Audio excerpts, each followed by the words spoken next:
Je suis Ben, de la Jeunesse pour une nouvelle société JN Sensible.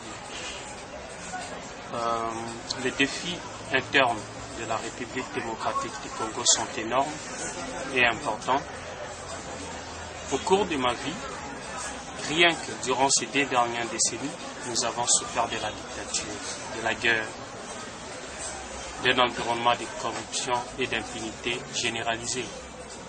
Bien que la fin de la guerre fut officiellement déclarée en 2002, les conflits continuent de faire rage à l'est du pays.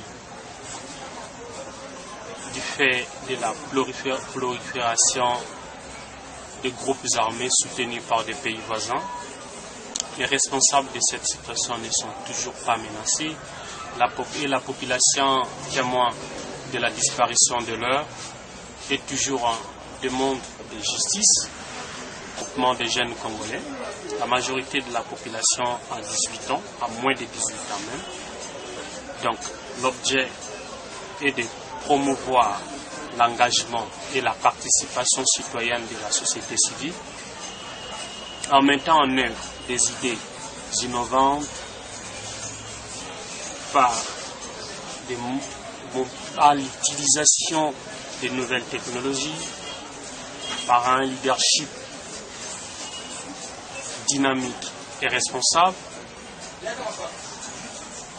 Notre ambition est d'insuffler un nouvel élan dans tous les niveaux de la société congolaise. Notre initiative le plus ambitieuse est d'utiliser l'Internet et les téléphones cellulaires afin de communiquer, informer, éduquer et favoriser les échanges entre les différents groupes de jeunes à travers les Congo qui, à l'heure, vont partager les connaissances acquises auprès d'autres groupes de jeunes. Bien que seulement 1% de la population a accès à l'Internet, nous avons des programmes et nous prévoyons d'installer des points d'accès à l'Internet dans chacune des 11 provinces de la République démocratique du Congo. Et 24, la seule ville de Kinshasa, la capitale. Grâce à nos partenaires avec des groupes de jeunes en Occident qui nous fournissent du matériel, ordinateurs, portables, BlackBerry, caméra digitale, projecteurs LCD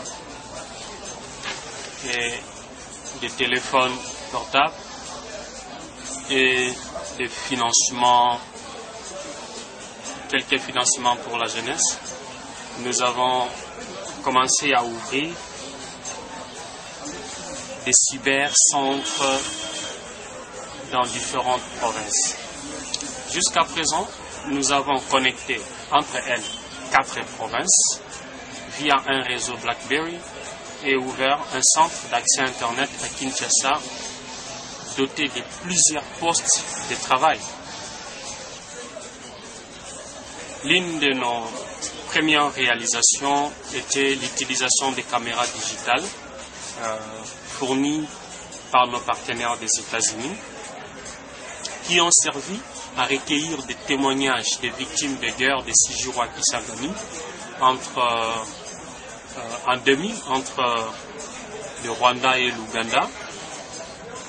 S'étaient affrontés dans la ville de Kisangani et causant un nombre important de blessés et plus de 1000 morts. Ces familles sont toujours en attente des réparations. Nous avons apporté les films à la capitale, à Kinshasa, pour partager avec les défenseurs des droits de l'homme, les organisations de la société civile et les autorités, afin de les informer de ces terribles injustices dont la population souffre encore jusqu'à aujourd'hui. Nous avons également posté cette vidéo sur YouTube afin que plus grand nombre puisse être informé de la situation dramatique imposée à la population congolaise qui demande justice.